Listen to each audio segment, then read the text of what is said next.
showing us that the Messiah is a Jewish concept.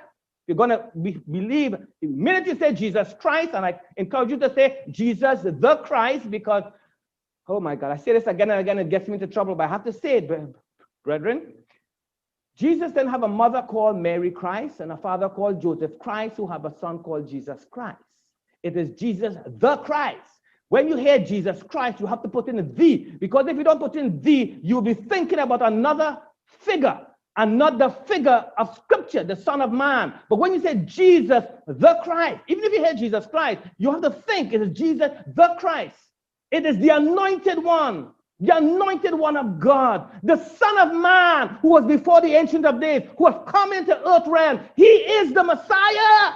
And it's important that I know who he is. And I have to say who he is because Yeshua gives the fullness. He is the fullness of the Tanakh. He's the fullness of the Tanakh. He's the embodiment, not to replace, but to fill full with meaning so that we can know who he is. And he gives us these prophetic pictures about who the Messiah is. In the book of Colossians, he speaks about Yeshua being the shadow caster. He casts this shadow. And when he casts this shadow, you and I can begin to know who the Son. You see, who do you say the Son of Man is? What do you mean, Son of Man? What is he talking about? He casts these shadows because he knows he has to help us to understand, right? We are finite. His understanding is unsearchable, but he gives us these clues to search things out. He said, I hide them, but I conceal them so that you could engage with me, and I would reveal because I conceal, but I could also reveal, and I will reveal and conceal. But you just rely upon him. And so he gives us these shadows that the Son of Man would have cast in the Tanakh, in the Holy Scriptures, right? And think about the shadow of Moshe. Moshe's life is a shadow. So when you look at Exodus chapter 32, the issue of the golden calf, you see what Israel would have done. And you see where God says, listen, I will destroy you. So Moshe came, as it were, God came and spoke to Israel, and Israel really didn't receive in fullness what God's revelation. So they sinned. And then Moshe went back up into the mountain and received this revelation. Yod-Heh-Vav-Heh, God, gracious and compassionate, slow to anger, abounding in love and kindness and truth, keeping mercies for thousands, forgiving iniquity and sin. And you read that and we are like, oh my God. Moshe went up and he came down. Well, that speaks, that's a shadow of Messiah's first coming and second coming. The first time he came, we got a revelation, but we disobeyed him. We didn't get it right there. Think about the Jewish people. But the second time he comes down, he says, listen, I am coming to restore you. I'm not changing the Torah. I'm changing your heart. I'm moving you from a heart of stone to a heart of flesh. It's a shadow of what the Son of Man is doing. Oh my God. And then the other shadow that he cast. Remember he said to us in John, listen, if you don't believe Moshe's words, you can't believe me because Moshe wrote about me. You want to understand about me, you got to read the Torah. So in Genesis 3:15, you know, Messiah, the Son of Man, is he. You go to Exodus 20 and you hear him speaking of those words. Well, all those words really come together in the word. So the words that were spoken, thou shalt not and thou shalt, is the word. That's why Messiah could not sin. He did not sin because to sin is to break the Torah. And he always kept his Father's word. So every word of those 10 words are manifestations of the Messiah. And any aspect of our lives where we are not walking in obedience to that word, we're walking in disobedience. We have been deceived. When we operate by the words that comes out of his mouth, man shall live by every word that proceeds, because the Son is always proceeding from the Father. Those words are sober truth, words of life. And so you go in Leviticus 25, Moses wrote of me, and you read about the year of Jubilee. That's the Messiah. That's the Son of Man. He's giving us a picture. And then he goes in Numbers 21, and you say about the serpent on the pole. That's the Messiah. You look upon him, and you are healed. Moshe wrote of me. And then you go to Deuteronomy, and he said, I will raise up a prophet like unto you. That's the Messiah. That's the Son of Man. Moshe wrote about me, not just to fulfill and cast it away, but as you continue to study the life and teachings of Moshe, you get a deeper revelation of who I am. You now begin to understand what it means to love God, and you now begin to understand what it means to love the Messiah with all your heart, all your mind, with all your soul, and with all your strength. Blessed is he, and he is blessed. So look at these shadows that are being cast. Look at these shadows that are being cast. Look at the shadow of Joseph also. The shadow of Joseph. Think about the life of Joseph. There was a little man, but the man Joseph was also a shadow from the shadow caster. So you see, he had these two dreams, right? The first dream, it was his brothers bowing down. And the second dream, of course, again, they are bowing down. But what does that mean? It means that his first dream, they rejected him. Shall you rule and reign over us? But the second dream, the mother, the father, and all of them bow down. In other words, he said initially we would reject the teachings of the master, but there comes a place where we will accept. These are pictures of the master. That's why you're patient with people. They're rejected now. God is still working on them. The Father is still working. And then when you read again, you understand Messiah, the Son of Man, is here. So think about this text again. Matthew 16, the Son of Man. Matthew 16, the Son of Man. Who do you say the Son of Man is? You are he, the Messiah, the Son of the living Elohim. You are Messiah, the Son of the living Elohim. Matthew 16. And you begin to recognize now that this master, go back with me to Matthew chapter 16, he is divine. He is a divine Messiah.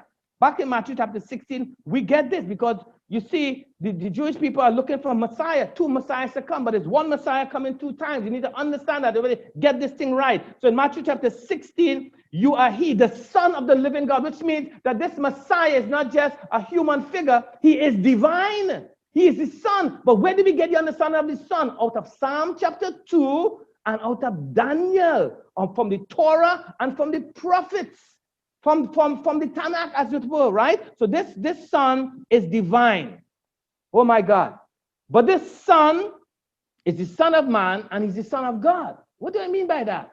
In the book of Daniel, chapter 7, he is one like the Son of Man.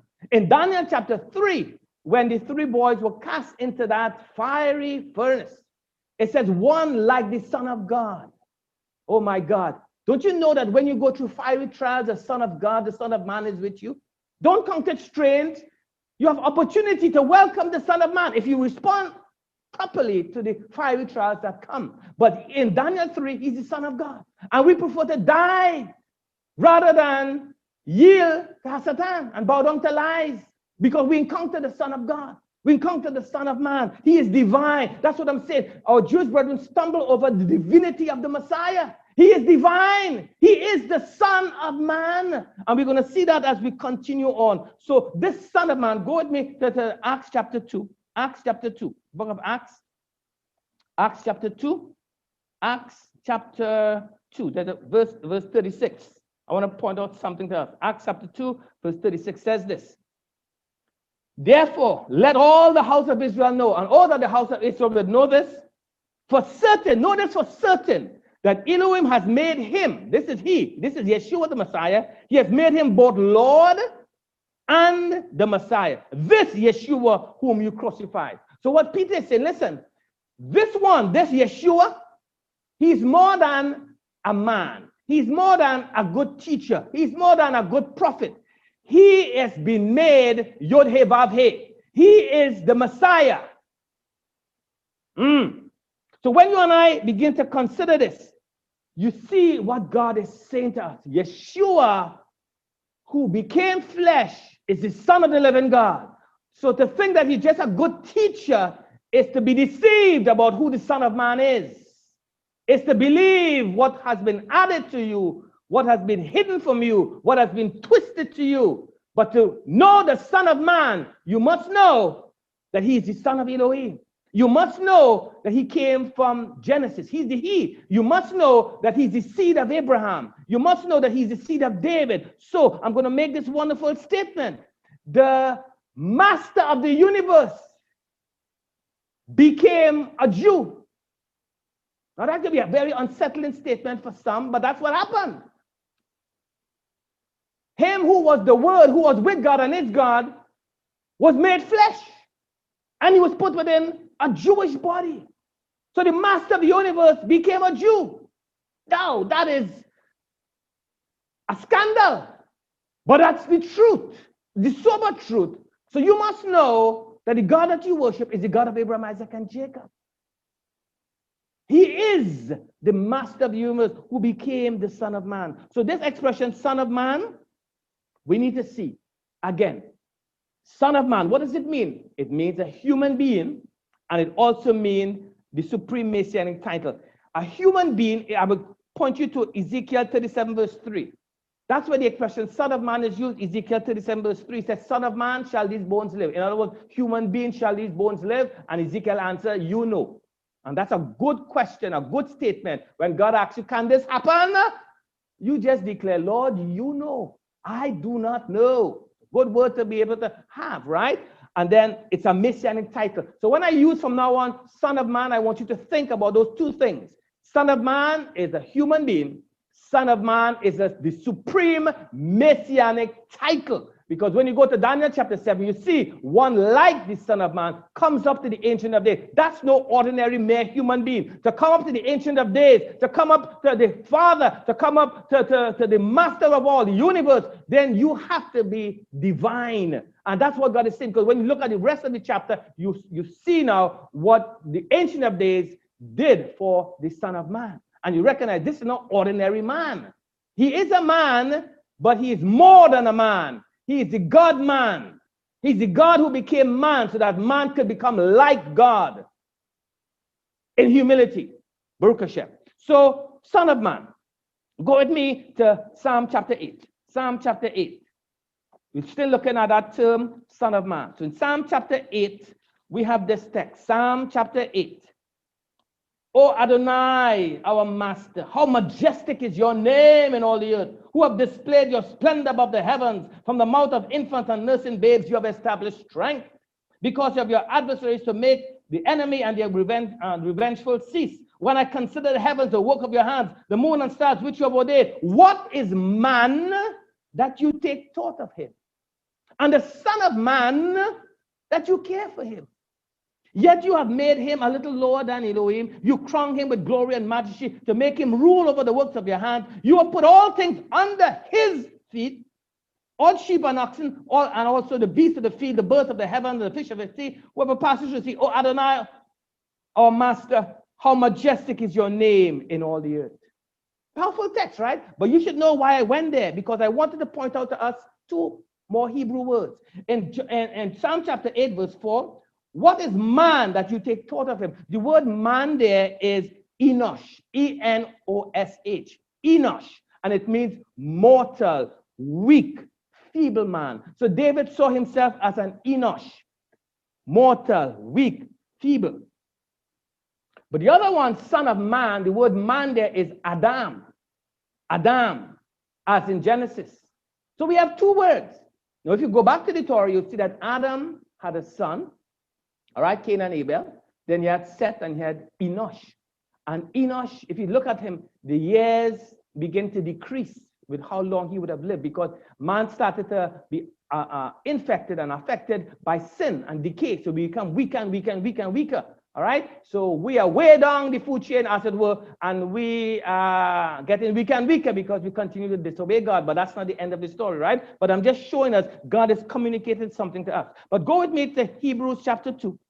Hebrews chapter 2 from verse 5. Hebrews chapter 2. Now we read in Psalm 8. You have that understanding. You can sing that song. Oh Lord our God, how excellent is all your name. But we want you to get revelation. So in Hebrews chapter 2, verse 5, we have this. For he did not subject the angels. He did not subject to the angels the world to come. Oh my God. The world to come is the Olam Haba. The world to come is what we experience after the Messianic era. The world to come, oh my God, it's what the Messiah came to bring us into. So the Messiah will rule and reign over us in life and eternity. And he's speaking now about the world to come, when he will be the Son of Man and you and I will be submitting ourselves to him. But one has testified somewhere, this is verse 6, what is man that you are mindful of him? And you come down to the same scripture that Hebrews is quoting, but I want to go with me to verse 8. You have put all things in subjection under his feet. Now you want to see the blessing of prophecy. For in subjecting all things to him, he left nothing that is not subject to him. Remember, the Son of Man. But now, right now, in this present time, we do not yet see all things subjected to him. The Son of Man has been given dominion and sovereignty and a kingdom, but we don't see it all in fullness now. But verse 9, but we do see him. Oh my God, do you see him? In spite of what's happening around you and inside of you, do you see him? Do you see him from the perspective of how the Father sees him? Because the Father sees him as the Son of Man, to whom all dominion will be given. How do you see? Do you look at what those things that are not yet? Or do you look at him? When you look at him, then everything falls into place. When you look at him, you could go through whatever because your eyes are upon him. You're seeing him as the Father sees him. You see, the Father would reveal the Son to us, and the Son would reveal the Father to us, whomsoever he wills. To know the Son, you have to have the revelation from the Father. For when it pleased God to reveal his Son in me, to preach the unsearchable riches among the nations, to tell them that the Son of the living God is Jewish, to tell them that the Son of the living God is divine. That's the Messiah I present to you. He is the Son of Man. And if he is, and he is, or I should say, if not if, but since he is, it means then we have only one response. Submit to him and obey and worship him as the Son of Man. So as we continue on, we see something. I ask the question. David is speaking about Enosh. And as a powerful revelation is that God is mindful of us. He said, what is Son of Man that you think about him? God has his mind on you. God is mindful of you. He's always thinking about you. You think God has forgotten me? No, you think about a dead sparrow. Every time I see a dead sparrow when I walk, I say, blessed be God who knows when a sparrow falls to the ground. I don't pass and see an animal and I don't bless God because I know that if he knows when that animal falls, then his mind is upon me. God is always thinking about you, beloved. Why? Because, he wants to bring you to Adam, the Son of Man. So he thinks about you. That's why he visits the Son of Man. Because when he visits the Son of Man did something. And I want you to consider this now. Consider this, right? The Son of Man is bringing us into the reality of what the Father expects for us. You see, Enosh was given dominion. Feeble man was given dominion. Yet only Adam was prepared to exercise that dominion. Adam is the one to exercise the dominion. But when we believe the lies, you shall not surely die, and you could touch Adam. When we believe that lie, we moved from being Adam to become Enosh. We move from the place of dominion, Adam shall rule dominion, to become Enosh, where we begin to dominate. So we move from dominion to domination. And it's a lie of the father of lies. Go with me to Genesis chapter 3, verse 16. Genesis chapter 3, verse 16. Genesis chapter 3, verse 16. We're looking at what's happening. God wanted Adam to rule, but Adam yielded his authority, lost his dominion, and now begin to exercise domination. And look at the outworking of it. 3 verse 16. To the woman, he said, I will greatly multiply your pain in childbirth. In pain you will bring forth children, yet your desire will be for your husband, and he will rule over you. That's not a blessing, that's a curse. He will dominate you because he has fallen from grace. He's trying to be Adam, but he's an Enosh. And while he's an Enosh, he cannot exercise dominion. So his fallen nature would result in dominating. And the same thing will happen vice versa. Wives, you would try to dominate rather than yield to God and exercise godly dominion. It's a difference between dominion and domination. And in our fallen state, all we like sheep have gone astray. We have gone our own way and we try to force other people to go our way. That's dominating. So you and I have to always ask, Master, am I exercising godly dominion or am I seeking to dominate? And that's what God is speaking to us today. You cannot be Adam if you're functioning as Enosh. So it's powerful for us as husbands to begin to consider what Abba is saying to us. As Enosh, we are seeing when Messiah died. Can I just point this out? When Messiah died, he died as Enosh. He was weak, helpless, and powerless. While he was living, he was Adam. He was ruling. He was exercising dominion. But then he became Enosh for you and I. He allowed the enemy to dominate him. But he saw his father doing a work of restoration. He saw the dominion of the Father. So he submitted himself to the Father's will, where it looked like the enemy was dominating. Yeshua knew that he was yielding to the dominion of God. That's why he could say, not my will, but your will be done. You see, you and I have to keep on looking to the Master and exercising godly dominion and not domination. Beware of manipulation, subtle and overt. You keep asking yourself, am I yielding to the father of lies in this, or am I being led by the Spirit of truth? The Spirit of truth will never dominate. The Spirit of truth will always seek to bring us into godly dominion. That's who we are. That's who we have been meant to be. But our fallenness in male and female will try to dominate. We would even try to rule our own self, only to realize that we are exercising ungodly domination over ourselves. Brethren. So, men, let us not use our strength to dominate, but to use the strength that God has given us to serve in love, to exercise dominion. 1 Corinthians 10 tells us the man is the head of the woman, and Messiah is the head of man. So men, when our wives don't submit to us, you don't dominate them. You don't beat them into submission, because they are a picture, they are a mirror of us. And the fact that they are not submitting in some area, it may be that God is saying to us, listen, I'm allowing her to not exercise godly submission because you are not submitting to me in some area.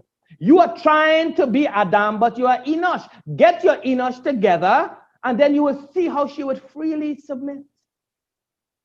So it's a picture, a mirror for us to consider. My master, where am I not submitting? Because what I'm seeing here is lack of submission. And Father, I don't have to force her. I just have to keep looking to you. I look to you, she looks to me, and then we work out wonderfully. Because remember, it's not domination, it is dominion. And so that's what we want to do. That's what we want to do. And I know, we can have these expectations in our heads, but as men, I believe we should pray this prayer. We say, hey, Father in heaven, help me to receive from you and give to her. May I depend only upon you in everything I need. Help me to not need anything from her at all. Instead, help me to rely upon you and only give to her from your bounty. You see, Father, give me your own love to pour out upon my wife. Help me to see her as your beloved daughter. Plant your love for her within me and help me not to need anything from her in return. Whether she loves me or not, whether she respects me or not, I'm not looking to get it from her. I have no expectation from her. I look to my master. And because I'm in godly dominion, I dare not dominate. Whether I agree or understand or not, I don't get into that because it's the Enosh in us that wants us. And when we see, brethren, this thing has become so distorted. Listen, it has become so distorted that we try to exercise domination, and now even the plants are dominating us. What do I mean by that? We are enslaved to substances. Go with me to 2 Peter.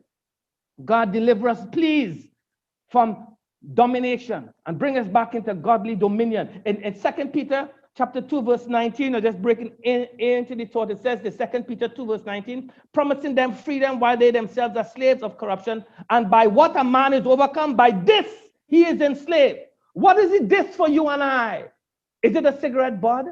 Is it alcohol? Is it a skirt tail? What is it? What is my this? Is it this man with muscles?